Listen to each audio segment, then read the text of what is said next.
आज हम environment and ecology का क्विक रिवीजन करेंगे। बात करते हैं अगर इन्वायरमेंट मतलब पर्यावरण की, तो जो किसी जीव के चारों ओर घिरी भौतिक एवं जैविक दशाओं तथा उनके साथ जो अंतःक्रिया होती है उनको सम्मिलित रूप से पर्यावरण कहा जाता है। पर्यावरण के संगठक कितने होते हैं? एक होता है भौतिक या अजैविक बोलते हैं, दूसरा होता है जैविक, तीसरा होता है सांस्कृतिक।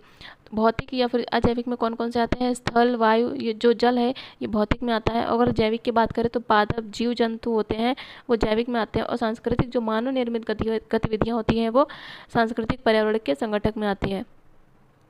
नेक्स्ट बात करेंगे एनजीटी की, मतलब राष्ट्रीय हरित प्राधिकरण, नेशनल ग्रीन ट्रिब्यूनल। ये किस लिए है, इसकी स्थापना क्यों की गई थी? इसकी स्थापना की गई थी 18 अक्टूबर 2010 को, और 11वीं पंचवर्षीय योजना के समय में की गई थी। जो पर्यावरण संरक्षण है उससे संबंधित मामले हैं उनका शीघ्र निपटान हो सके, मतलब जो पर्यावरण संरक्षण से रिलेटेड जितने भी मामले हों उनका जल्दी से जल्दी ही निपटान किया जा सके, इसके लिए ही गठन किया गया था एनजीटी मतलब नेशनल ग्रीन ट्रिब्यूनल का। तो इसकी स्थापना हुई थी 18 अक्टूबर 2010 को। ये पीसीएस के एग्जाम में पूछा भी गया था। नेक्स्ट बात करेंगे जो भारत में पर्यावरण संरक्षण के लिए छाता विधान मतलब अम्ब्रेला लेजिस्लेशन के रूप में किसे जाना जाता है, तो बात करेगा पर्यावरण संरक्षण अधिनियम 1986। ये तो बहुत ही फेमस क्वेश्चन, हर बार पूछा ही जाता है। नेक्स्ट बात करेंगे जलवायु परिवर्तन पर भारत की प्रथम राष्ट्रीय कार्य योजना कब शुरू की गई थी? ये शुरू की गई थी 30 जून 2008 को। जलवायु परिवर्तन पर कार्य योजना की बात करें तो इसके 8 प्राथमिकता वाले राष्ट्रीय मिशन की शुरुआत की गई थी। कौन कौन से मिशन है देखेंगे? राष्ट्रीय सौर मिशन, उन्नत ऊर्जा दक्षता के लिए राष्ट्रीय मिशन, सतत पर्यावास पर राष्ट्रीय मिशन, राष्ट्रीय जल मिशन की शुरुआत की गई थी, और हिमालयी पारिस्थितिकी तंत्र को बनाए रखने के लिए राष्ट्रीय मिशन मतलब नेशनल मिशन की शुरुआत की गई थी, और ग्रीन इंडिया के लिए नेशनल मिशन की शुरुआत की गई थी। सतत कृषि के लिए नेशनल मिशन की शुरुआत की गई थी, तथा जलवायु परिवर्तन के लिए सामरिक ज्ञान पर राष्ट्रीय मिशन की शुरुआत की गई थी। नेक्स्ट बात करेंगे धारणीय विकास की। धारणीय विकास क्या है? यह वह अवधारणा है जिसके तहत प्रेजेंट के साथ साथ हमें फ्यूचर की आवश्यकताओं का भी ध्यान रखना चाहिए, मतलब कि आज भी जितने भी रिसोर्सेज हैं, जितनी भी चीज़ें हम यूज करते हैं उनका इस तरीके से उपयोग करना कि हम उन्हें भविष्य के लिए भी बचा सकें। यह नहीं कि कुछ भी बस कैसे भी खर्च कर रहे हैं, नहीं, हम उन्हें भविष्य की आवश्यकताओं को भी हमें ध्यान में रखना चाहिए। वही इसी धारणीय विकास के तर्ज पर लाया गया सस्टेनेबल डेवलपमेंट गोल मतलब सतत विकास लक्ष्य 17 सतत विकास लक्ष्य हैं, और ये 2015 में लाए गए थे, और इनका लक्ष्य है 2030 तक कंप्लीट करने का 17 एसडीजी गोल्स। और इससे क्वेश्चन यूपी पीसीएस प्रीलिम 2022 में इससे से 2 क्वेश्चन पूछे गए, तो ये बहुत ही ज़्यादा महत्वपूर्ण है। तो सीधा सीधा आता है क्वेश्चन कि कौन से एसडीजी गोल में कौन सी लक्ष्य की बात करता है। तो पहले बात करेंगे, पहला है गरीबी का अंत। वैसे एसडीजी से रिलेटेड मैंने एक सेपरेट वीडियो बनाया है, आप लोग चाहें तो जाके देख सकते हैं। तो पहला है यहाँ पे गरीबी का अंत करना, सेकंड पे बात करना भूखमरी समाप्त करना, थर्ड पे स्वस्थ जीवन एवं आरोग्य। गरीबी का अंत होगा तभी तो भूखमरी समाप्त होगी, और भूखमरी समाप्त होगी तो स्वस्थ जीवन मिल सकेगा, और स्वस्थ जीवन मिलेगा तो फोर्थ पे गुणवत्ता शिक्षा मिलेगी, और गुणवत्ता शिक्षा मिलेगी तो हमें लैंगिक समानता भी मिलेगी। शिक्षा मिलेगी, स्कूल जाएंगे तो वहाँ पे लैंगिक समानता मिलेगी, और शुद्ध जल एवं स्वच्छता होगी। 7 पे बात करेंगे किफ़ायती एवं स्वच्छ ऊर्जा भी हमें स्वच्छ मिलनी चाहिए। 8 बात करेंगे सम्मानजनक कार्य एवं आर्थिक विकास। 9 बात करेंगे उद्योग नवाचार एवं अवसंरचना। जब हमारा डेवलप होगा, स्वच्छ एनर्जी मिलेगी, आर्थिक विकास होगा, तो क्या होंगे? नए उद्योग लगेंगे, नए इंफ्रास्ट्रक्चर डेवलप होंगे। फिर बात करते हैं एसडीजी 10 बात करता है, ये इंपॉर्टेंट है, ये असमानता में कमी। असमानता में कमी मतलब कि किसी में ऊंच नीच का किसी भी तरह का भेदभाव नहीं रखना। 11 बात करेगा संधारणीय शहर एवं समुदाय। 12 बात करता है सतत उपभोग एवं उत्पादन करना। 13 की बात करें तो जलवायु कार्रवाई की बात करता है, मतलब खाना तो मिल गया, बिजली भी मिल गई, इकोनॉमिक डेवलपमेंट भी हो गया, लेकिन हमें जलवायु को भी तो बचाना है। तो एसडीजी 13 बात करता है जलवायु कार्रवाई की, और 14 बात करता है जल में जीवन। अपने लिए ही नहीं, सिर्फ अगर हम रह रहे हैं तो जीव जंतुओं के बारे में भी सोचना, मतलब जल में जीवन, जो जल में रहने वाले जीव जंतु उनके बारे में भी सोचना, उनका भी अच्छा सोचना, ये नहीं कि बस सिर्फ अपना ही डेवलपमेंट कर रहे हैं, नहीं। तो 14 बात करता है जल में जीवन की, और 15 बात करता है स्थल पर जीवन की, मतलब पानी में जीवन की बात कर ली, अपने जीवन की बात कर ली, लेकिन जो स्थल पर जीव जंतु रह रहे हैं उनके भी जीवन, उनको भी एक अच्छा जीवन मिलना चाहिए। 16 बात करता है शांति न्याय एवं सुदृढ़ संस्थान की। सब कुछ तो मिल गया, शिक्षा भी मिल गई, नवाचार भी कर लिया, जीवन भी सही कर लिया पानी में जल में, लेकिन क्या हमें शांति रखनी चाहिए, न्याय और सुदृढ़ संस्थान होने चाहिए, मतलब एक ऐसे संस्थान का डेवलपमेंट करना चाहिए, मतलब एक ऐसा संस्थान होना चाहिए जो लोगों को साथ रख सके, शांति के साथ रख सके, और उनके किसी भी काम में उनको न्याय दिला सके। तो शांति न्याय और सुदृढ़ संस्थान होना चाहिए। और 17 बात करता है लक्ष्यों के लिए भागीदारियाँ होनी चाहिए। हमने लक्ष्य तो निर्धारित कर लिए, लेकिन उन लक्ष्य को पूरा कौन करेगा? उन लक्ष्य को पूरा करने के लिए वर्ल्ड की सभी कंट्री को साथ में आकर लक्ष्यों के लिए भागीदारी होना चाहिए, और हमारे एसडीजी गोल्स को पूरा करना चाहिए। सतत विकास के प्रति पूर्ण समर्थन कब व्यक्त किया गया, बात करें मतलब कि सस्टेनेबल डेवलपमेंट के प्रति पूर्ण समर्थन, पूरा समर्थन दिया गया था कब, ये पृथ्वी सम्मेलन हुआ था 1992 का। कहाँ पे हुआ था ये पूछा जाता है, रियो डी जेनेरियो में। इस यहीं पे घोषित किया गया था एजेंडा 21, यहीं पे बात की गई थी सस्टेनेबल डेवलपमेंट की। नेक्स्ट बात करें धारणीय या फिर सतत विकास अवधारणा का प्रतिपादन किया था, कब किया था, किसके द्वारा किया गया था, ये किया गया था ब्रटलैंड आयोग ने आवर कॉमन फ्यूचर रिपोर्ट में किया गया था, कब, 1987 में। नेक्स्ट अगर बात करें कि जो ब्रटलैंड आयोग था इसका मूल नाम क्या था, इसका मूल नाम था world commission on environment and development. पर्यावरण पर जो पहला वैश्विक स्तर पर सम्मेलन हुआ था तो कब हुआ था, वैश्विक स्तर की बात कर रहा है, सिर्फ इंडिया लेवल की बात नहीं कर रहा। तो ये हुआ था स्टॉकहोम सम्मेलन, इसे बोलते हैं, ये हुआ था 1972 में। अच्छा 1972 में क्या हुआ था, मेयो द्वारा पहली जनगणना आयोजित की गई थी, याद रखिएगा, मेयो द्वारा पहली जनगणना आयोजित की गई थी। ऐसे ही हम लोग रिलेट करके याद कर सकते हैं। और इसके जो 20वें वर्षगांठ में क्या हुआ था, मतलब जब इसको 20 साल पूरे हुए तब पृथ्वी शिखर सम्मेलन का आयोजन किया गया था, कब, 1992 में। मतलब स्टॉकहोम सम्मेलन हुआ, अगर इस सीक्वेंस में भी लगाने को है तो याद रखिएगा स्टॉकहोम सम्मेलन हुआ था 1972 में, फिर पृथ्वी शिखर सम्मेलन हुआ जस्ट 20 ईयर्स बाद 1992 में। और 1992 का जो पृथ्वी सम्मेलन हुआ था इसका एजेंडा क्या था, मतलब इसकी उपलब्धि क्या थी, तो इसमें बात करिए, इसने हुआ था एजेंडा 21 का समझौता हुआ था। फिर बात करेंगे पृथ्वी सम्मेलन +5 की, और ये कहाँ आयोजित की गई थी, ये की गई थी न्यूयॉर्क में, और ये कब हुआ था, 5 साल बाद, सीधा 1997 में हुआ था। नेक्स्ट बात करेंगे रियो +10 सम्मेलन हुआ था, ये कहाँ पे, जोहान्सबर्ग जो कि साउथ अफ्रीका में, और ये हुआ था 2002 में। नेक्स्ट बात करेंगे रियो +20 सम्मेलन हुआ था, और ये हुआ था रियो डी जेनेरियो ब्राज़ील में, ये कब हुआ था, जून 2012 में। अच्छा एजेंडा 21 क्या है, इसकी बात करें तो एजेंडा 21 बात करता है सामाजिक स्थिरता की, आर्थिक स्थिरता की, साथ ही पर्यावरण स्थिरता की, और वैज्ञानिक एवं पारंपरिक ज्ञान का एकीकरण करने की। तो एजेंडा 21 सिर्फ पर्यावरण के लिए नहीं है, सामाजिक स्थिरता लाना, आर्थिक स्थिरता, वैज्ञानिक व पारंपरिक ज्ञान का एकीकरण करना। नेक्स्ट टॉपिक हम बात करेंगे जैवमंडल एवं बायोम, मतलब बायोस्फीयर एवं बायोम की बात करेंगे। क्विक रिवीजन है तो हम लोग बस मेन टॉपिक को डिस्कस करेंगे। बात करें अगर बायोम की, तो पृथ्वी पर प्राणियों और वनस्पतियों का जो बृहत्तम अभिज्ञेय समुच्चय है वो क्या कहलाता है, वो बायोम कहलाता है। मतलब पृथ्वी पर प्राणी और वनस्पति की बात कर रहा है, सिर्फ प्राणियों की ना तो सिर्फ वनस्पतियों की, तो प्राणी और वनस्पतियों की बात कर रहा है, वही बायोम कहलाता है। नेक्स्ट बात करें अगर जैवमंडल मतलब बायोस्फीयर के, तो जो पृथ्वी के समस्त जीवित की बात कर रहा है, ये याद रखिएगा, जीवित जीव तथा उसके आसपास का पर्यावरण जिससे इन जीवों की पारस्परिक क्रिया होती है वो क्या कहलाता है, वो जीवमंडल कहलाता है। नेक्स्ट है जीव से जीव मंडल तक जैविक संगठन का सही क्रम बताना, ये क्रम से लगाने के लिए भी आ जाता है। तो पहले बात करेंगे जनसंख्या की, फिर आता है समुदाय, फिर आता है पारिस्थितिकी तंत्र, एंड देन आता है भूदृश्य मतलब लैंडस्केप। तो जीव से जीव मंडल तक का जो जैविक संगठन है उसमें क्या, पहले जनसंख्या आएगी, फिर समुदाय आएगा, फिर पारिस्थितिकी तंत्र आएगा, फिर भूदृश्य मतलब लैंडस्केप आएगा। अगला है सबसे ज़्यादा महत्वपूर्ण सर्वाधिक जैव विविधता कहाँ पाई जाती है, तो ये पाई जाती है उष्णकटिबंधीय वर्षा वनों में। नेक्स्ट बात करेंगे विश्व की विशालतम बैरियर लीफ प्रणाली कहाँ स्थित है, तो ये स्थित है ऑस्ट्रेलिया के पूर्वी तट पे, ये याद रखिएगा, ऑस्ट्रेलिया में तो है लेकिन ये पूर्वी तट पर, यहाँ से भी क्वेश्चन आया है। नेक्स्ट बात करेंगे लैंड ऑफ बिग गेम्स के नाम से किसे जाना जाता है, तो ये उष्णकटिबंधीय सामान्य प्रदेश जो होते हैं उन्हें लैंड ऑफ बिग गेम्स के नाम से जाना जाता है। अगला बात करेंगे इकोटोन की, इकोटोन क्या होता है, जो दो भिन्न समुदाय होते हैं और उनके बीच संक्रांति का जो क्षेत्र होता है वही इकोटोन कहलाता है। नेक्स्ट बात करेंगे सिंगपुच्छी वानर, क्या बोलते हैं, मैकॉक, ये कहाँ पाया जाता है, तो ये पाया जाता है पश्चिमी घाटों में, वहाँ पे भी कहाँ पे, कर्नाटका, केरल और तमिलनाडु में। नेक्स्ट बात करेंगे स्थल मंडल, जल मंडल और वायुमंडल का, इन तीनों का मिलन स्थल कहाँ होता है, तो ये होता है जयमंडल। अगला बात करेंगे जो पौधे हैं उनका जैविक पदार्थ अधिकतम होता है कहाँ पे, तो उष्णकटिबंधीय वर्षावन पारितंत्र में पौधों का जैविक पदार्थ अधिकतम होता है। तो बात करें अगर बायोम की, तो कितने प्रकार के बायोम होते हैं, 2 टाइप्स ऑफ बायोम होते हैं, स्थली बायोम और जली बायोम। अगर स्थली बायोम की बात करें तो इसमें भी 4 प्रकार के होते हैं, वनीय बायोम, घास भूमि बायोम, मरुस्थली बायोम और टुंड्रा बायोम।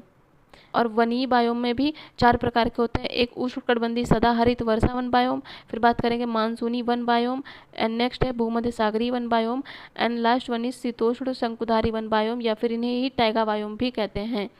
अगला बात करेंगे घास बायोम की, तो इसमें भी 2 प्रकार के होते हैं, सवाना बायोम और शीतोष्ण घास भूमि बायोम। लेकिन यदि हम जलीय बायोम की बात करें तो इसमें भी 2 प्रकार के बायोम आते हैं, लवणीय और अलवणीय बायोम। और लवड़ी में भी दो प्रकार के होते हैं, एक सागरीय बायोम होता है, एक प्रवालभूति बायोम होता है। और अलवड़ी में चार प्रकार के होते हैं, नदी, झरना, झीलें और तालाब। ये कौन से बायोम में आते हैं? तो ये जलीय बायोम में भी, अलवड़ी बायोम में, याद रखिएगा। अब भारत में कुछ इंपॉर्टेंट बायोस्फीयर रिजर्व के बारे में डिस्कस करेंगे। पहले बात करेंगे नीलगिरी की, और ये इसकी स्थापना की गई थी 1986 में, तभी आया था पर्यावरण संरक्षण अधिनियम। और इसका विस्तार क्षेत्र पूछता है तो ये पश्चिम में है। पश्चिम में कहाँ? केरल, कर्नाटका और तमिलनाडु। अगला बात करें नंदा देवी, ये भी बायोस्फीयर रिजर्व है। ये कहाँ है? उत्तराखंड में। इसकी स्थापना हुई थी 1988 में। नेक्स्ट बात करें मेघालय की, तो ये नोक रेक की, तो ये मेघालय में है और इसकी भी स्थापना की गई थी 1988 में। थर्ड है ग्रेट निकोबार, ये कहाँ पे है? ये अंडमान निकोबार द्वीप समूह है। इसकी स्थापना की गई थी 1989 में। अगला बात करें अगर मन्नार की खाड़ी की, ये तमिलनाडु में है और इसकी स्थापना भी की गई थी 1989 में। नेक्स्ट अगर बात करें मानस की, तो मानस बायोस्फीयर रिजर्व ये असम में है और इसकी भी स्थापना की गई थी 1989 में। सुंदरबन ये पश्चिम बंगाल में है और इसकी भी स्थापना की गई थी 1989 में।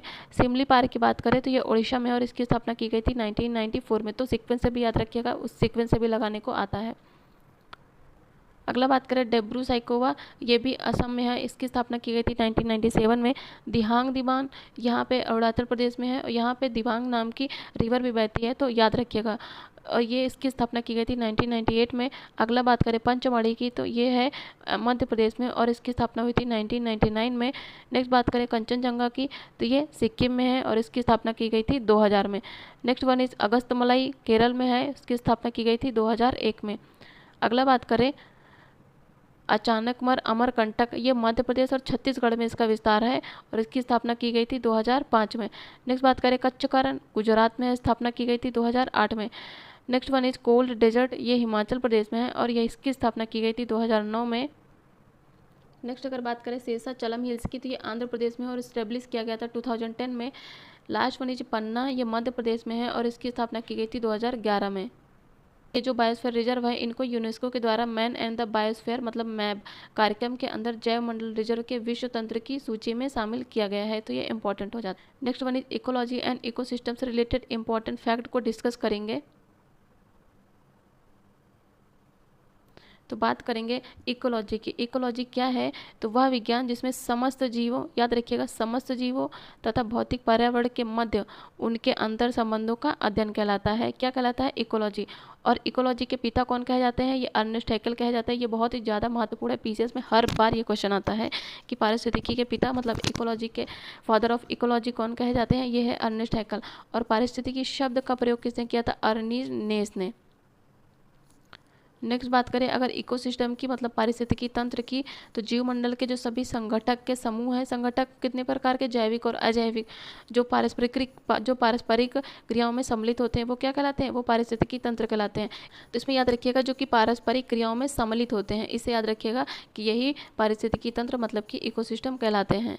और इकोसिस्टम का सर्वप्रथम प्रयोग किसके द्वारा किया गया था? ये किया गया था एजी टांसले के द्वारा और पारिस्थितिकी का अर्नीज नेस के द्वारा। नेक्स्ट बात करें पारिस्थितिकी तंत्र मतलब इकोसिस्टम कैसा होता है? ये ओपन सिस्टम होता है, मतलब एक खुला तंत्र होता है। और प्रकृति की जो कार्यात्मक इकाई है वो क्या होती है? वो इकोसिस्टम ही होती है। पारिस्थितिकी संक्रमण की बात करें तो पारिस्थितिकी संक्रमण अवधारणा का सर्वप्रथम प्रयोग किसके द्वारा किया गया था? ये किया गया था जॉन बेनेट के द्वारा 1976 में।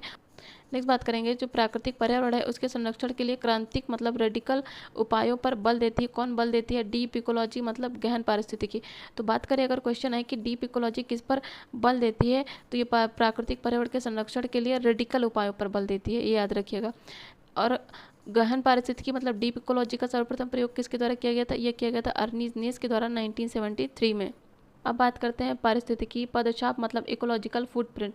इसके मापने की इकाई क्या है? यूनिट क्या है? तो ये भूमंडलीय हेक्टेयर मतलब ग्लोबल हेक्टेयर। नेक्स्ट बात करेंगे कृत्रिम पारिस्थितिकी तंत्र क्या होता है? जो धान का खेत होता है उसे कृत्रिम पारिस्थितिकी तंत्र कहते हैं। और सौर ऊर्जा की बात करें तो पारिस्थितिकी तंत्र का प्रेरक बल होता है सौर ऊर्जा। और पारितंत्र की घटती उत्पादकता का क्रम लिखिए। घटती उत्पादकता मतलब ज़्यादा से कम कम की ओर लिखना है। तो बात करेंगे पहले मैंग्रोव में सबसे ज़्यादा होती है, फिर घास स्थल में होती है, देन झीलों में होती है एंड देन लास्ट में महासागर में होती है। और अगर भारतीय पारिस्थितिकी के जनक की बात करें तो ये कौन है? यह है प्रोफेसर रामदेव मिश्र, भारतीय पारिस्थितिकी के जनक। समुदायों का पूर्ण क्रम जो क्रमशः एक निश्चित स्थान पर बदलता है क्या कहलाता है? यह कहलाता है शियर।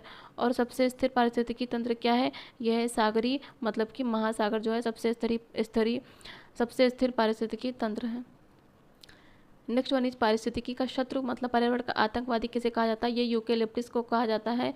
और पृथ्वी का फेफड़ा किसे कहा जाता है? ये अमेजन वर्षा वन को कहा जाता है। ये ब्राज़ील में पाए जाते हैं। और पृथ्वी के जो सर्वाधिक क्षेत्र पर फैला पारिस्थितिकी तंत्र है वो क्या है? वो सामुद्रिक पारिस्थितिकी तंत्र है। प्रवाल विरंजन में सबसे ज़्यादा महत्वपूर्ण कारक क्या होता है? वैश्विक ऊष्मन ही होता है। और सबसे छोटा पारिस्थितिकी तंत्र क्या है? यह है एक्वेरियम। और विश्व में सबसे विक्षुब्ध पारिस्थितिकी तंत्र कौन से हैं? यह है पर्णपाती वन। नेक्स्ट बात करेंगे स्थल खंड में जो पाया जाने वाला सबसे बड़ा पारिस्थितिकी तंत्र कौन सा है? तो वो है जंगल। और पारिस्थितिकी तंत्र का मित्र कौन सा है? नीम, पीपल, बरगद, तुलसी। शत्रु की बात करें तो वो है यूकेलिप्टस।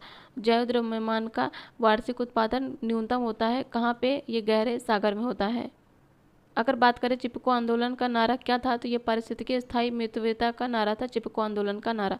झील पारिस्थितिकी तंत्र में पोषक तत्वों के प्रचुरण की प्रक्रिया क्या कहलाती है? ये कहलाती है यूट्रोफिकेशन।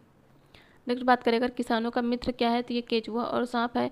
और जो जलीय चक्र होता है उसको नियंत्रित कौन करते हैं? ये वन करते हैं। आहार श्रृंखला का क्रम बताना है तो सबसे पहले डायटम, फिर क्रस्टेशियन एंड देन हेरिंग। किसी जलीय वातावरण में स्वतंत्र एवं स्थूलदर्शी प्राणी को उल्लेखित किया जाता है किसके द्वारा? तरणक के। अगला बात करेंगे पारिस्थितिकी निकेत की, तो सर्वप्रथम प्रयोग किया गया था जोसेफ ग्रीनस ने। इसमें बात करता है प्रत्येक जाति अथवा उपजाति का उस क्षेत्र में एक निश्चित स्थानीय क्षेत्र सुरक्षित है। और एपिओडम के अनुसार निकेत एक सूक्ष्म निवास है जिसमें एक ही प्रकार की जाति या उपजाति निवास करती है। अब हम बात करेंगे पारिस्थितिकी तंत्र के प्रकार की, मतलब टाइप्स ऑफ इकोसिस्टम। तो कितने प्रकार के होते हैं पारिस्थितिकी तंत्र? दो प्रकार के, एक प्राकृतिक होता है, दूसरा कृत्रिम या फिर जिसे मानवीय पारिस्थितिकी तंत्र भी कहते हैं। तो प्राकृतिक में कौन कौन से आता है? प्राकृतिक में आता है एक जलीय पारितंत्र, दूसरा आता है स्थलीय पारितंत्र। और अगर स्थलीय पारितंत्र की बात करें, स्थल पे मतलब क्या क्या पाया जाता है? वन, घास, स्थल, मरुस्थल, टुंड्रा, ये सारी चीज़ें पाई जाती हैं। इन्हें ही स्थलीय पारितंत्र कहा जाएगा। जलीय की बात करें तो जल भी कितने प्रकार का होता है? दो प्रकार का, लवड़ी और अलवड़ी। जो अलवड़ी होता है ये स्वच्छ जल होगा, और लवड़ी जल होगा जो सागर का जल होता है वो लवड़ी होता है, तो इसे ही सागरीय पारितंत्र भी कहते हैं। और अलवड़ीय जल जो कि स्वच्छ जल होगा वो कहाँ मिलता है? तालाब में, झीलों में, झरनों में। लेकिन लवड़ीय जल जो कि सागरीय पारितंत्र होता है ये कहाँ मिलता है? ये लवड़ी, ये ज्वार नदमुख पे और समुद्र में। अब बात करें अगर कृत्रिम या फिर मानव पारितंत्र की, तो जो खेत खलिहान कृषि है ये सब मानव के द्वारा बनाए गए हैं, तो ये कृत्रिम पारितंत्र हो जाएगा। जल और जीवशाला ये भी मानव निर्मित है। अंतरिक्ष यान ये भी मानव निर्मित है, तो ये हो जाएगा मानव निर्मित यानी कि कृत्रिम पारितंत्र। अब यदि हम बात करें भारत में वन स्थिति रिपोर्ट की, और ये 2021 की रिपोर्ट है। इसका संस्करण कौन सा है? 17वां संस्करण है, मतलब 17th एडिशन है। इसको जारी कौन करता है? जारी करता है भारतीय वन सर्वेक्षण। तो अगर बात करें देश में वनावरण और वृक्षावरण कितना है, तो वनावरण सबसे ज़्यादा है कितना? 21.7%। तो वनावरण की बात करें तो वनावरण ज़्यादा है एज कम्पेयर टू वृक्षावरण के। तो वनावरण कितना है? ये 21.71% है। तो ये है 21.71%। और वृक्षावरण की बात करें तो ये है 2.91%। लेकिन दोनों को मिला दिया जाए तो टोटल एरिया कितना बनता है? टोटल परसेंटेज बनेगा 24.62%। भारत में मैंग्रोव कवर की बात की जाए तो कितना है? जो टोटल ज्योग्राफिक एरिया है उसका 0.15% है, मतलब 4992 वर्ग किलोमीटर है टोटल ज्योग्राफिक एरिया का भारत में मैंग्रोव कवर। और सबसे ज़्यादा मैंग्रोव वाले राज्य कौन कौन से? सबसे ज़्यादा मैंग्रोव फॉरेस्ट पाया कहाँ जाता है? ये पश्चिम बंगाल में की बात करेंगे। Next one is Gujarat. तो नंबर 1 पे पश्चिम बंगाल, नेक्स्ट पे गुजरात, थर्ड पे अंडमान निकोबार, फोर्थ पे आंध्र प्रदेश एंड फिफ्थ पे महाराष्ट्र। तो ये सीक्वेंस पे लगाने को आए तो याद रखिएगा कि वीर से वृद्धि वाले राज्य, मतलब मैंग्रोव फॉरेस्ट तो हैं लेकिन सबसे ज़्यादा मैंग्रोव फॉरेस्ट में वृद्धि किस स्टेट में हुई है? तो सबसे ज़्यादा हुई है उड़ीसा में, सेकंड पे महाराष्ट्र में हुई है एंड थर्ड पे कर्नाटक पे हुई है। तो ये याद रखिएगा। अब भारतीय वन सर्वेक्षण के रिपोर्ट में यूपी की दृष्टि से बात करें तो यूपी में कितना है? यूपी में जो वनावरण है वो 6.15% है, काफ़ी कम है। और वृक्षावरण तो उससे भी कम है, ये है 3.8%। अगर ओवरऑल देखा जाए वनावरण और वृक्षावरण को मिला के, अगर टोटल वनावरण और वृक्षावरण को मिला के देखा जाए तो ये बनता है 9.23%। और ये सिर्फ उत्तर प्रदेश की बात कर रहा है। अब उत्तर प्रदेश में वनावरण कितना है देखेंगे, तो जो सर्वाधिक वनावरण वाले जिले कौन से डिस्ट्रिक्ट में, यूपी के कौन से डिस्ट्रिक्ट में सबसे ज़्यादा वनावरण है, तो पहले पे है सोनभद्र, सेकंड पे है खीरी मतलब लखीमपुर खीरी एंड थर्ड पे मिर्ज़ापुर। तो सबसे ज़्यादा वनावरण कहाँ पे है, सोनभद्र, लखीमपुर खीरी एंड मिर्ज़ापुर में। और न्यूनतम वनावरण मतलब सबसे कम कहाँ पे है, तो भदोही, मऊ एंड मैनपुरी। तो सबसे ज़्यादा याद कर रखेंगे सोनभद्र, खीरी और मिर्ज़ापुर है, और सबसे कम वनावरण ये भदोही, मऊ और मैनपुरी है। और सर्वाधिक वनावरण प्रतिशतता परसेंटेज की बात करें तो परसेंटेज में भी सोनभद्र है, और क्षेत्रफल मतलब एरिया वाइज भी सोनभद्र ही है, लेकिन सेकंड पे यहाँ पे चंदौली आ जाता है और थर्ड पे चित्रकूट आ जाता है। नेक्स्ट अगर बात करें न्यूनतम वनावरण प्रतिशतता वाले जिले मतलब सबसे कम वनावरण परसेंटेज कहाँ पे है, तो भदोही है, यहाँ दोनों पे भदोही है, लेकिन सेकंड पे मैनपुरी एंड थर्ड पे देवरिया है। तो ये याद रखिएगा। नेक्स्ट डिस्कस करेंगे चैप्टर 4 जो कि पारिस्थितिकी तंत्र के प्रकार एवं पदार्थों का संचरण मतलब types of ecosystem and transmission of material. Types of ecosystem की बात करेंगे एंड ट्रांसमिशन ऑफ मटेरियल्स की बात करेंगे, और ये एग्जाम के लिए सबसे ज़्यादा महत्वपूर्ण टॉपिक है। तो एक पारिस्थितिकी तंत्र के लिए प्रेरक बल का क्या होता है, मतलब प्रेरक बल का कार्य कौन करता है, तो ये होता है सौर ऊर्जा। इकोसिस्टम के लिए जो प्रेरक बल होता है वो क्या होती है, वो सौर ऊर्जा होती है। तो ये समुद्री उत्प्रवाह मतलब कि अपवेलिंग, ये जो पोषक तत्व होते हैं उनको सतह पर ला के समुद्र की उत्पादकता को बढ़ा देते हैं। परितंत्र की घटती उत्पादकता का क्रम पूछा है तो सबसे ज़्यादा है मैंग्रोव, फिर उससे कम है घास स्थल, फिर उससे कम है झील, और उससे भी कम है महासागर। नेक्स्ट बात करें अगर 2010 में वर्ल्ड डेवलपमेंट रिपोर्ट में मिलेनियम इकोसिस्टम असेसमेंट के अधीन कुल कितने मुख्य पारिस्थितिकी तंत्र सेवाओं का उल्लेख किया गया था, तो ये किया गया था 5। कौन कौन से थे ये देखेंगे। उसका व्यवस्था करना था, समर्थन करना, नियंत्रण करना था, संरक्षण करना तथा सांस्कृतिक रूप से था। तो ये मेन पारिस्थितिकी तंत्र सेवाएं थी जिनका उल्लेख 2010 के वर्ल्ड डेवलपमेंट रिपोर्ट में किया गया था। नेक्स्ट बात करेंगे जो वायुमंडल में कार्बन डाइऑक्साइड की बढ़ती हुई सांद्रता है उसके कारण जो बढ़ती हुई पादप वृद्धि है मतलब प्लांट ग्रोथ है, ये क्या कहलाती है, तो ये कहलाती है कार्बन फर्टिलाइजेशन। नेक्स्ट बात करेंगे ह्यूमस की। तो ह्यूमस में सर्वाधिक प्रतिशतता होती है किस चीज़ की होती है, तो ये होती है कार्बन की। नेक्स्ट बात करेंगे नाइट्रोजन यौगिकीकरण की मतलब नाइट्रोजन फिक्सेशन की। जो नाइट्रोजन फिक्सेशन करने वाले जीवाणु हैं वो कौन कौन से हैं। पहला है नील हरित शैवाल, एजेटोबैक्टर तथा क्लोस्ट्रीडियम। ये जो है नाइट्रोजन यौगिकीकरण वाले बैक्टीरिया हैं। नियंत्रित परिस्थितियों में जो पौधे हैं उनको उगाने के लिए क्या इस्तेमाल किया जाता है, तो ये इस्तेमाल किया जाता है पादपालय का। नेक्स्ट बात करेंगे जीवधारियों का एक ऐसा क्रम जिससे किसी पारिस्थितिकी तंत्र में ऊर्जा का प्रवाह होता है वो क्या कहलाता है, वो कहलाती है खाद्य श्रृंखला। खाद्य श्रृंखला के द्वारा पारिस्थितिकी तंत्र में ऊर्जा का प्रवाह होता है। नेक्स्ट बात करेंगे खाद्य श्रृंखला में मानव क्या होता है, तो मानव प्राथमिक एवं द्वितीयक उपभोक्ता का कार्य करता है। खाद्य श्रृंखला में जो जैविक और अजैविक संगठक होते हैं इनके बीच बिचौलियों का काम कौन करता है, उत्पादक करता है। और डीडीटी इसका सांद्रण सबसे अधिक कहाँ होता है, यह तृतीय पोषण स्तर पर होता है डीडीटी का सांद्रण। नेक्स्ट बात करेंगे पारिस्थितिकी तंत्र में तत्वों के जो चक्र है उसे क्या कहते हैं, उसे जैव भू रासायनिक चक्र कहते हैं। ये क्वेश्चन भी पीसीएस प्रीलिम्स में पूछा गया है। अब बात करेंगे जैव भू रासायनिक चक्र के प्रकार कौन कौन से होते हैं। तो पहला होता है इसमें गैसीय चक्र एंड नेक्स्ट वन इज अवसादी या फिर ठोस पदार्थ।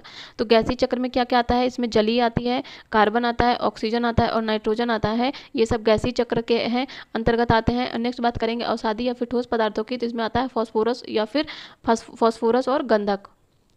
नेक्स्ट बात करेंगे बायोमास, उसका पिरामिड उल्टा होता है कहाँ पर, तो ये जलीय या फिर जो समुद्री पारिस्थितिकी तंत्र होता है वहाँ पे बायोमास का पिरामिड उल्टा होता है।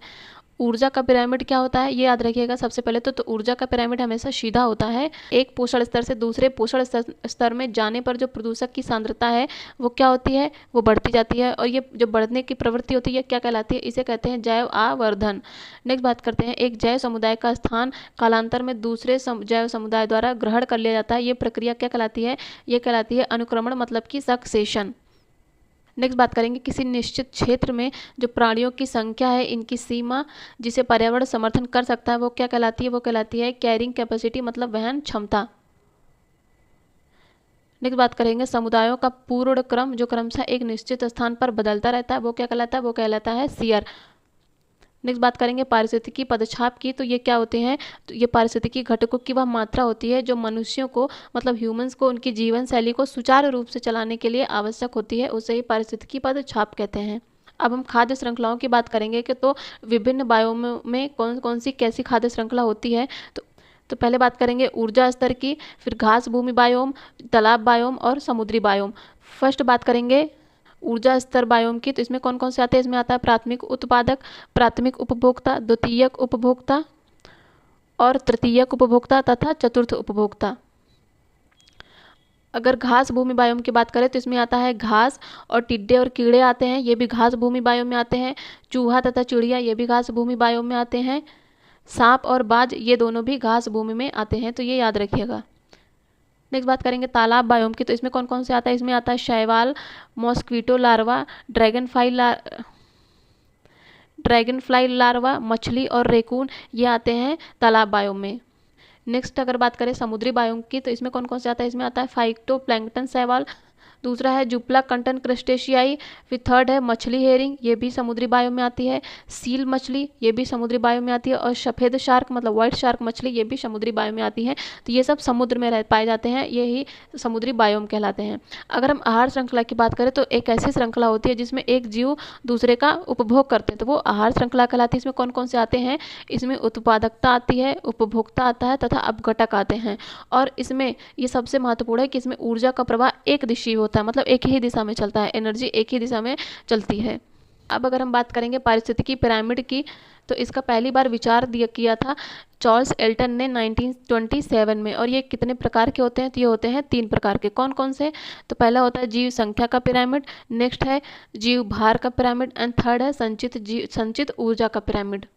अब अगर हम बात करें जीव संख्या के पिरामिड की, तो इसमें कौन कौन से आते हैं। इसमें आता है उत्पादकों एवं उपभोक्ताओं की संख्या का पिरामिड।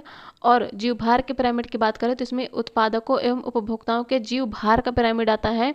और संचित ऊर्जा के पिरामिड की बात करें तो इसमें जो पारिस्थितिकी तंत्र है मतलब इकोसिस्टम है, उसके विभिन्न पोषण स्तर होते हैं, उनके जीवधारियों द्वारा प्रयोग में जो लाई गई संपूर्ण ऊर्जा है उसका पिरामिड होता है। और संचित ऊर्जा के पिरामिड की बात करें तो ये सदैव सीधा होता है, मतलब ऑलवेज स्ट्रेट होता है। जीव भार की बात करें तो इसका पिरामिड सीधा भी होता है, उल्टा भी होता है। जो स्थलीय पारितंत्र होते हैं इनका पिरामिड सीधा होता है, लेकिन जो जलीय पारितंत्र होते हैं इनका पिरामिड उल्टा होता है। अब अगर हम बात करें जीव संख्या के पिरामिड की, तो इसका पिरामिड भी सीधा और उल्टा दोनों तरह का होता है। लेकिन जो घास के मैदान और तालाब होते हैं उनके पिरामिड सीधे होते हैं, लेकिन जो उल्टा पिरामिड किसका होता है, वृक्ष का पिरामिड उल्टा होता है। मैदान व तालाबों में बात करें तो इसका पिरामिड सीधा होता है, लेकिन यदि पोषण स्तर की बात करें तो इसका पोषण स्तर बढ़ता है, लेकिन जीव संख्या क्या होती है, घटती जाती है। और पोषण स्तर पर संख्या में वृद्धि होती है, ये याद रखिएगा। नेक्स्ट बात करेंगे खाद्य श्रृंखला के क्रम की, तो पहले क्या आता है, पहले आता है उत्पादक, फिर आता है उपभोक्ता, फिर आते हैं अपघटक। और एक वृक्ष पारिस्थितिकी तंत्र में संख्या का पिरामिड क्या होता है, ये उल्टा होता है। अभी हम लोगों ने देखा कि जो वृक्ष का पिरामिड होता है वो उल्टा होता है, किसमें, जीव संख्या में। खाद्य कड़ी के प्रत्येक स्तर पर उपभोक्ता संचित ऊर्जा का कितना % अपने शरीर भार में रूपांतरण करते हैं, तो हो जाएगा 1%। और 10% का नियम किसका है, ये लिंडमैन का है। नेक्स्ट बात करेंगे अगर एक ऐसा महाद्वीप जहाँ पे घास पारितंत्र पाया ही नहीं जाता तो वहाँ होता है, वो होगा अंटार्कटिका, क्योंकि वहाँ पे बर्फ ही जमा होती है। नेक्स्ट बात करेंगे जो जंतु दूसरे जंतुओं का शिकार करके अपना भोजन प्राप्त करते हैं वो क्या कहलाते हैं, परभक्षी या फिर प्रीडेटर्स। नेक्स्ट बात करेंगे अगर पर्कलैंड नामक उष्णकटिबंधीय घास कहाँ पाई जाती है, तो ये पाई जाती है अफ्रीका में। नेक्स्ट अगर बात करें हाथी घास कहाँ पाई जाती है, तो ये सवाना बायोम में पाई जाती है। और चैपरल नामक झाड़ियाँ कहाँ पाई जाती है, तो ये कैलिफोर्निया में पाई जाती हैं। नेक्स्ट है पारिस्थितिकी तंत्र मतलब इकोसिस्टम में उच्चतम पोषण स्तर किसको प्राप्त है, ये सर्वाहारी को प्राप्त है। सर्वाहारी लास्ट में आता है, ये शाकाहारी और मांसाहारी दोनों को खाता है, इसलिए उच्चतम पोषण स्तर सर्वाहारी को प्राप्त है। नेक्स्ट बात करेंगे घास स्थलीय पारितंत्र में संख्या का पिरामिड क्या होता है, ये सीधा होता है, अभी हम लोगों ने डिस्कस किया। और पारितंत्र का गतिक हृदय किसे कहा जाता है, ये ऊर्जा प्रवाह व खनिज चक्र को।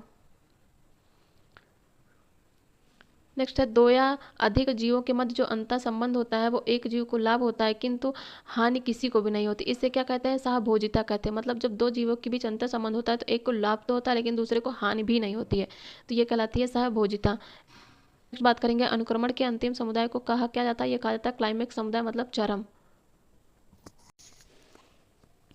नेक्स्ट बात करेंगे चैप्टर 5 की, तो ये है पर्यावरणीय प्रदूषण एवं संरक्षण उपबंध मतलब environmental pollution and conservation measure. पहले बात करेंगे हम प्रदूषण की, तो भूमि, वायु तथा जल मतलब लैंड, एयर एंड वाटर के भौतिक, रासायनिक अथवा जैव अभिलक्षणों में जो अनापेक्षित परिवर्तन होता है उसे ही प्रदूषण कहते हैं। नेक्स्ट बात करेंगे वे पदार्थ जिनसे प्रदूषण फैलता है वो क्या कहलाते हैं? प्रदूषक। प्रदूषक क्या होते हैं? जिनसे प्रदूषण फैलता है।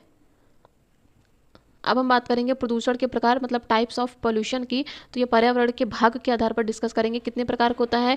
एयर पोल्यूशन मतलब वायु प्रदूषण, जल प्रदूषण मतलब water pollution, and third is भूमि प्रदूषण मतलब लैंड पोल्यूशन। नेक्स्ट बात करेंगे प्रदूषण के प्रकार, भौतिक गुणों के आधार पर कितने प्रकार के प्रदूषण होते हैं, तो ये हो जाएगा 5 प्रकार के। पहला बात करेंगे गैसीय प्रदूषण, नेक्स्ट है धूल प्रदूषण, थर्ड है ताप प्रदूषण, फिर बात करेंगे ध्वनि प्रदूषण और बात करेंगे लास्ट है रेडियो एक्टिव प्रदूषण। ये भौतिक गुण के आधार पर। लेकिन अगर पर्यावरण के भाग के आधार पर बात करें मतलब जो पर्यावरण है, जो हमारा इन्वायरमेंट है, उसके पार्ट्स, उसके कितने पार्ट्स में पोल्यूशन होता है, तो उससे बात करेंगे वायु प्रदूषण, जल प्रदूषण और भूमि प्रदूषण। तो इसमें पहला क्वेश्चन है पारिस्थितिकी तंत्र मतलब इकोसिस्टम के प्रदूषण का प्रकार क्या है। जैव निम्नीकरण एवं जैव निम्नीकरण रहित प्रदूषण क्या होता है? ये पारिस्थितिकी तंत्र के प्रदूषण होते हैं। उत्पत्ति के आधार पर अगर हम प्रदूषण की बात करें तो एक प्राकृतिक होता है जो कि नेचुरल पोल्यूशन होता है। नेक्स्ट जो हम उत्पन्न करते हैं मतलब मानवोद्भेदी मतलब एंथ्रोपोजेनिक प्रदूषण, जो मनुष्यों द्वारा प्रदूषण होता है उसे ही एंथ्रोपोजेनिक प्रदूषण कहते हैं। यही उत्पत्ति के आधार पर प्रदूषण होते हैं। ऐसे प्रदूषक जिनका सूक्ष्म जीवधारियों द्वारा पूर्व विघटन किया जा सकता है वो क्या कहलाते हैं? ये जैव अपघटनीय प्रदूषण। अपघटनीय प्रदूषण मतलब दूसरे जीवधारियों द्वारा उनका पूर्ण विघटन किया जा सकता है। नेक्स्ट बात करेंगे हाइड्रोसल्फाइड की। ये प्रदूषक का मुख्य स्रोत है। कौन से प्रदूषक का? जो सड़े हुए वनस्पति एवं पशु पदार्थ हैं उनका मुख्य स्रोत क्या है? Hydrogen sulphide.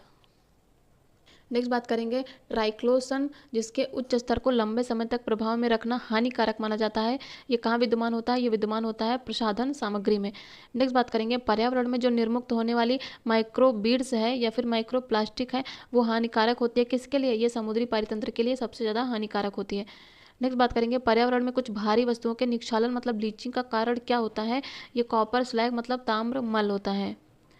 नेक्स्ट बात करेंगे आर्थिक विकास के विभिन्न चरणों में जो प्रदूषण प्रवृत्तियां होती हैं वो अनुसरण करती हैं किसका? उल्टी यू आकृतिक संबंधी मतलब इनवर्स यू शेप्ड रिलेशन का। नेक्स्ट बात करेंगे वे प्रदूषक जो प्राकृतिक या फिर मानवीय क्रियाकलापों द्वारा सीधे वायु में एयर में निष्कासित होते क्या कहलाते हैं? प्राथमिक प्रदूषक कहलाते हैं। तो CO2, NOx और SO2 ये कौन से स्तर के प्रदूषक हैं? तो ये प्राथमिक स्तर के प्रदूषक हैं। नेक्स्ट बात करेंगे वे प्रदूषक जो प्राथमिक वायु प्रदूषकों तथा सामान्य वातावरणीय यौगिकों के बीच रासायनिक अभिक्रिया के फलस्वरूप उत्पन्न होते हैं ये क्या कहलाते हैं? ये द्वितीय प्रदूषक कहलाते हैं। तो द्वितीय प्रदूषक कौन कौन से हैं? जो प्राथमिक वायु प्रदूषक होंगे या फिर सामान्य वातावरणीय यौगिक होते हैं उनके बीच जब रासायनिक अभिक्रिया होगी उनके द्वारा उत्पन्न होंगे वही द्वितीय रासायनिक प्रदूषक कहलाएंगे। इनमें कौन सा आता है? H2SO4, स्माग और ओजोन, ये द्वितीय प्रदूषक के उदाहरण हैं। नेक्स्ट बात करेंगे ध्वनि प्रदूषण का मापन क्या होता है। तो ध्वनि प्रदूषण को डेसिबल में मापा जाता है। और नॉक नी सिंड्रोम के लिए क्या उत्तरदायी है? तो ये फ्लोराइड उत्तरदायी होगा। रिंगलमैन स्केल का प्रयोग किस लिए होता है? तो ये धुएं के घनत्व के मापन में रिंगलमैन स्केल का उपयोग होता है धुएं के घनत्व के मापन में। वायु प्रदूषण के सूचक क्या हैं? तो ये लाइकेन और मास है। इंडोर वायु प्रदूषण का सर्वाधिक महत्वपूर्ण प्रदूषक क्या है? तो ये है रेडॉन गैस। इंडोर वायु प्रदूषण का सर्वाधिक महत्वपूर्ण सूचक है। नेक्स्ट बात करेंगे जो ध्वनि प्रदूषण उसको रोकने के लिए उपयुक्त वृक्ष कौन सा है? तो ये सीता अशोक मतलब जो अशोक का पेड़ होता है जो छायादार होता है उसे ही सीता अशोक बोला जाता है और ये धूल प्रदूषण को रोकने के लिए उपयुक्त वृक्ष है। नेक्स्ट बात करेंगे वाहनों से जो निकलने वाली हानिप्रद गैस है उनको नियंत्रित करने का मानदंड क्या है? तो ये यूरो नॉर्म्स। तो वाहनों के जो प्रदूषक हैं उनको अवशोषित करने के लिए समानता सड़क के साथ क्या उगाया जाता है? तो उनको बोगनवेलिया के पौधों को उगाया जाता है। बेसिकली पौधों को उगाया जाता है तो उनमें बोगनवेलिया सबसे ज़्यादा इंपॉर्टेंट है। वायु प्रदूषण की रोकथाम यंत्रीय विधि क्या है? मतलब किसके द्वारा वायु प्रदूषण को रोका जा सकता है? तो बैक फिल्टरेशन के द्वारा, साइक्लोन क्लेटर के द्वारा तथा साइक्लोन सेपरेटर के द्वारा। नेक्स्ट बात करेंगे वायुमंडल में नाइट्रोजन, सल्फर डाइऑक्साइड तथा अन्य कुछ कार्बनिक यौगिक हैं उनकी उपस्थिति के कारण क्या उत्पन्न होती है? स्मॉग उत्पन्न होता है। जो मोटर कार है उनके प्रदूषण की जांच में क्या मापा जाता है? उसमें सीसा तथा जो कार्बन कण की मात्रा होती है उसे मापा जाता है। और एक स्वच्छ ऊर्जा वाहक है किसका? तो ये हाइड्रोजन का वाहक है। नेक्स्ट बात करेंगे सुपरसोनिक जेट विमान है उनसे जो निकलने वाला एरोसॉल है वो क्या नष्ट करता है? वो ओजोन परत को नष्ट कर देता है। अब अगर ओजोन परत, ये ओजोन परत कौन से मंडल में पाई जाती है? तो ये पाई जाती है समताप मंडल मतलब कि स्ट्रेटोस्फीयर में पाई जाती है ओजोन परत। इम्पोर्टेंट एक्ट को डिस्कस करेंगे तो भारतीय वन अधिनियम एक्ट का, तो भारतीय वन अधिनियम कब आया था? तो यह आया था 1927 में। और वन्य जीव संरक्षण अधिनियम कब आया था? ये 1972 में आया था। जल प्रदूषण निवारण एवं नियंत्रण का अधिनियम कब आया था? यह आया था 1974 में। और वन संरक्षण अधिनियम कब आया था? यह आया था 1980 में। तो याद रखिएगा यहाँ पे वन्य जीवों के संरक्षण की बात की गई 1972 में, लेकिन यहाँ वन संरक्षण की बात की गई है 1980 में। और वायु प्रदूषण अधिनियम कब आया था? ये 1981 में आया था, लेकिन उससे पहले ही आ गया था जल प्रदूषण 1974 में। और पर्यावरण संरक्षण अधिनियम कब आया था? 1986 में आया था। और बात करेंगे जैव विविधता अधिनियम मतलब बायोडाइवर्सिटी एक्ट, यह आया था 2002 में। यह आया था 2002 में। ई अपशिष्ट मतलब प्रबंधन और हैंडलिंग रूल कब आया था? 2011 में। और परिसंकट में अपशिष्ट मतलब प्रबंधन, हैंडलिंग तथा सीमा पार संचलन रूल कब आया था? यह आया था 2008 में। नेक्स्ट बात करेंगे नगर पालिका ठोस अपशिष्ट नियम कब आया था? 2000 में।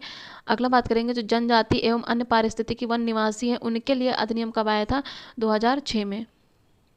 अगला जो सबसे ज़्यादा महत्वपूर्ण है, वायु प्रदूषण का प्रमुख कारण क्या है? यह है कार्बन मोनोऑक्साइड। यहाँ से एक या दो क्वेश्चन हमेशा आते हैं पीसीएस में, तो ये याद रखिएगा। ग्लोबल वार्मिंग, ये CO2 कार्बन डाइऑक्साइड। ओजोन परत का मेन कारण CFC मतलब क्लोरोफ्लोरोकार्बन। और अम्ल वर्षा का मेन कारण क्या है? सल्फर डाइऑक्साइड मतलब SO2। और भोपाल गैस त्रासदी हुई थी तो कौन सी गैस का रिसाव हुआ था? और भोपाल गैस त्रासदी हुई थी तो कौन सी गैस का रिसाव हुआ था? ये हुआ था मेथिल आइसोसाइनेट। अब हम बात करेंगे एसिड रेन मतलब अम्लीय वर्षा की। तो अभी हम लोगों ने पढ़ा इसका मेन कारण क्या है? Sulphur dioxide. और इसका pH मान होता है 5.6 के नीचे वाली जो वर्षा होती है उसे एसिड रेन कहा जाता है, मतलब कि अम्ल वर्षा।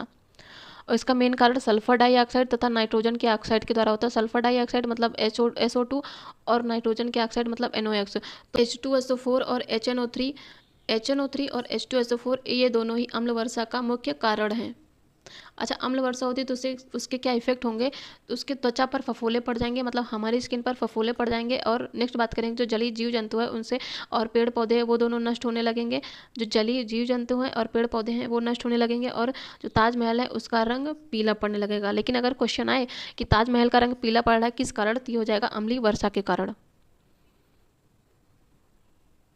नेक्स्ट बात करेंगे BOD की। BOD मतलब बायोलॉजिकल ऑक्सीजन डिमांड, जैविक ऑक्सीजन मांग। इसका मतलब क्या है कि जल के एक निश्चित आयतन में उपस्थित जो कार्बनिक पदार्थ है उसको विखंडित करने के लिए जीवाणुओं मतलब बैक्टीरिया द्वारा आवश्यक ऑक्सीजन जैविक ऑक्सीजन मांग है। यदि जल निकाय का BOD मतलब कोई जल निकाय है उसका BOD ज़्यादा होगा तो जल निकाय प्रदूषित माना जाता है। मतलब यदि जो कोई जल है उसका BOD अधिक है तो वो जल क्या होगा? वो प्रदूषित होगा। और BOD ये जल प्रदूषण मापने की इकाई है। जल निकाय में यदि BOD ज़्यादा होगा तो उससे क्या होगा? उससे जो कार्बनिक अपशिष्ट होंगे उसकी वृद्धि होगी और अपघटन की जो दर होगी उसमें भी वृद्धि होगी। लेकिन जो ऑक्सीजन के उपयोग है उसमें भी वृद्धि होगी। साथ ही जो घुलित ऑक्सीजन की मात्रा होगी इसमें कमी होती जाएगी। बस याद रखिएगा जो घुलित ऑक्सीजन की मात्रा है इसमें कमी होगी, बाकी कार्बनिक अपघटन व ऑक्सीजन उपयोग में वृद्धि होगी। नेक्स्ट बात करेंगे धातु अवशोषक पौधे कौन कौन से होते हैं? जो धातु अवशोषक पौधे होते हैं तो इसमें है फर्न, ये आर्सेनिक को अवशोषित करता है। ब्राह्मी, ये सीसा मरकरी कैडमियम तथा क्रोमियम को आर्द्रभूमि व दलदल से दूर रखता है। नेक्स्ट बात करेंगे व्हाइट विलो, ये कैडमियम निरेल सीसा आदि को अवशोषित करता है। नेक्स्ट बात करेंगे हाइड्रेंजिया, ये एल्यूमिनियम को अवशोषित करता है। अगला बात करेंगे जो प्लास्टिक हम लोग जलाते हैं, जो पॉलीथीन जो हम लोग जलाते हैं उससे कौन सी गैस निकलती है? और ये सबसे विषैली गैस होती है, ये डाइऑक्सिन गैस निकलती है। खाना पकाने वाले बर्तन पर जो ना चिपकने वाली मतलब नॉन स्टिक परत लगाने के लिए किसका प्रयोग किया जाता है? तो ये प्रयोग किया जाता है टेफ्लॉन। मतलब जो हम लोग के घर में नॉन स्टिक बर्तन होते हैं उन पे जो एक परत लगाई जाती है किसकी परत होती है? वो टेफ्लॉन की परत होती है। नेक्स्ट बात करेंगे अग्निरोधक प्लास्टिक क्या है? तो ये मेलामाइन अग्निरोधक प्लास्टिक है। नेक्स्ट बात करेंगे पॉलीथीन बहुलक, ये क्या होता है? ये एथिलीन होता है। एथिलीन का फार्मूला C2H4 पॉलीथीन बहुलक होता है। और ऊष्मा और विद्युत का कुचालक क्या है? तो बैकेलाइट जो है वो ऊष्मा और विद्युत का कुचालक होता है। जो प्लास्टिक होता है वो किसी से क्रिया नहीं करते हैं, तो वो जो जल है और वायु है उससे क्रिया नहीं करते हैं। प्लास्टिक है क्या? ये जैव अनिम्नीकरण पदार्थ है। प्लास्टिक क्या है? जैव अनिम्नीकरण पदार्थ है। नेक्स्ट बात करेंगे हम लोग ध्वनि की। तो विशिष्ट प्रकार की यांत्रिक तरंगे होती हैं ये, और ठोस, द्रव और गैस तीनों ही माध्यम में संचालित की जा सकती हैं। जो ध्वनि है एक यांत्रिक तरंगे होती हैं, और ठोस, द्रव और गैस तीनों ही माध्यम में संचालित हो सकती है। उनके मापने की इकाई क्या होती है? हर्ट्ज होती है। नेक्स्ट बात करेंगे आवृत्ति के आधार पर ध्वनि के कितने भाग होते हैं? 3। अपश्रव्य, श्रव्य और पराश्रव्य। अपश्रव्य मतलब 20 हर्ट्ज से कम आवृत्ति वाले अपश्रव्य कहलाते हैं। 20 हर्ट्ज या फिर 20,000 हर्ट्ज की आवृत्ति वाले श्रव्य कहलाते हैं। 20,000 हर्ट्ज से जो ज़्यादा आवृत्ति होती है उन्हें पराश्रव्य कहते हैं। चमगादड़ जो होता है ये पराश्रव्य ध्वनि उत्पन्न करता है, मतलब कि 20,000 हर्ट्ज से भी ज़्यादा ध्वनि उत्पन्न करता है चमगादड़, और ये सुनता भी है उतनी ध्वनि। जो मनुष्य है इसका श्रव्य क्या होता है? ये 20 हर्ट्ज से 20,000 हर्ट्ज की बात करता है, मतलब जो श्रव्य ध्वनि होती है वो मनुष्य की होती है 20 हर्ट्ज से 20,000 हर्ट्ज की। और ध्वनि प्रदूषण की बात करें अगर, तो ध्वनि की तीव्रता की मापक इकाई क्या होती है? ये डेसिबल होती है। जो 80 to 90 डेसिबल की तीव्रता वाली ध्वनि होती है उसे ध्वनि प्रदूषण कहा जाता है। मतलब इससे जो कम होगी 70, 60, 75 ये सब ध्वनि प्रदूषण के अंतर्गत नहीं आते हैं, लेकिन इससे ज़्यादा हुई यदि 80 to 90 के बीच में आई तो वो ध्वनि प्रदूषण कहलाता है। नेक्स्ट बात करेंगे WHO मतलब विश्व स्वास्थ्य संगठन द्वारा जो ध्वनि प्रदूषण है इसकी अधिकतम सीमा निर्धारित की गई है। तो ये क्वेश्चन आए तो याद रखिएगा कि ध्वनि प्रदूषण की अधिकतम सीमा किसके द्वारा निर्धारित की गई है? तो ये निर्धारित की गई है वर्ल्ड हेल्थ ऑर्गेनाइजेशन के द्वारा। तो इसके अनुसार क्या है? दिन की बात करें तो दिन में 45 डेसिबल होनी चाहिए और रात में 35 डेसिबल होनी चाहिए, इससे ज़्यादा नहीं। नेक्स्ट बात करेंगे जो ध्वनि प्रदूषण है उसको नियंत्रित करने के लिए सड़कों के किनारे वृक्षारोपण किया जाता है, तो वो क्या कहलाते हैं? वो ग्रीन मफलर कहलाते हैं। वे सूक्ष्मजीवी जिनका प्रयोग जैव उर्वरक के रूप में किया जाता है वो क्या कहलाते हैं? वो साइनोबैक्टीरिया कहलाते हैं। तो बात करेंगे हम साइनोबैक्टीरिया के, तो ये ऐसे सूक्ष्म जीव होते हैं इनका प्रयोग जैव उर्वरक के रूप में किया जाता है। तो साइनोबैक्टीरिया का प्रयोग किस रूप में किया जाता है? जैव उर्वरक के रूप में किया जाता है। नेक्स्ट बात करेंगे इंसिनरेटर्स की। तो इंसिनरेटर्स का प्रयोग इलेक्ट्रॉनिक कचरे को जलाने के लिए किया जाता है। नेक्स्ट बात करेंगे राष्ट्रीय स्वच्छ वायु कार्यक्रम कब शुरू किया गया था? ये शुरू किया गया था जनवरी 2019 में। और राष्ट्रीय आपदा प्रबंधन प्राधिकरण के हेड कौन होते हैं? ये होते हैं प्रधानमंत्री। जैव निम्नीकरण प्रदूषण कौन कौन से हैं? तो इसमें सब्जी, फल के छिलके, सीवेज, सड़े गले पदार्थ तथा कागज। नेक्स्ट बात करेंगे जैव अनिम्नीकरण प्रदूषण क्या होते हैं? प्लास्टिक होता है, पॉलीथीन होता है, पारा होता है, DDT तथा सीसा, ये सब जैव अनिम्नीकरण प्रदूषण होते हैं। नेक्स्ट बात करेंगे हीमोग्लोबिन के साथ जो सहलग्नता रखने वाले प्रदूषक क्या होते हैं? कार्बन मोनोऑक्साइड जो होता है वो हीमोग्लोबिन के साथ सहलग्नता करने वाला प्रदूषक है। नेक्स्ट बात करेंगे सिल्वर आयोडाइड की, जो कृत्रिम वर्षा के लिए उत्तरदायी होती है। और एसिड रेन के लिए अभी हम लोगों ने पढ़ा नाइट्रोजन के ऑक्साइड तथा सल्फर के ऑक्साइड उत्तरदायी होते हैं। शुष्क बर्फ क्या होती है? ये होती है ठोस कार्बन डाइऑक्साइड शुष्क बर्फ होती है। और वर्ल्ड में सर्वप्रथम अम्ल वर्षा हुई कहाँ थी? ये हुई थी स्वीडन में। और विश्व में सबसे ज़्यादा अम्ल वर्षा होती कहाँ है? ये होती है नॉर्वे में। जो सीवेज होते हैं उनके प्रदूषण के सूचक क्या हैं? ये ई कोलाई बैक्टीरिया होते हैं सीवेज के प्रदूषण। और जल प्रदूषण के सूचक क्या होते हैं? ये डाइटम होता है। और जल प्रदूषण मापने की इकाई क्या है? BOD है। BOD मतलब बायोलॉजिकल ऑक्सीजन डिमांड। नेक्स्ट बात करेंगे WHO, इसका हेडक्वार्टर कहाँ है? जिनेवा में है। और ये ध्वनि प्रदूषण का मानक है। क्या निर्धारित किया है इसने निर्धारित किया है 45 डेसिबल डे के लिए और 35 डेसिबल नाइट के लिए। मलेरिया से बचाव के लिए जलाशयों में छिड़काव किया जाता है किस चीज़ का? कौन सी दवा होती है? तो ये होती है DDT, डाइक्लोरोडाइफिनिल ट्राइक्लोरोथेन। नेक्स्ट बात करेंगे ओजोन लेयर की, इसका क्षरण हो रहा है, लेकिन इसका सर्वप्रथम पता कब लगाया था? किसके द्वारा? तो ये लगाया था जोसेफ फोरमैन ने। तो ये लगाया था जोसेफ फोरमैन ने 1985 में इंग्लैंड में। नेक्स्ट बात करेंगे गोबर गैस, इसका मुख्य घटक क्या है? मीथेन है। तथा आर्सेनिक तथा अत्यधिक जल प्रदूषण वाला राज्य कौन सा है? ये है पश्चिम बंगाल।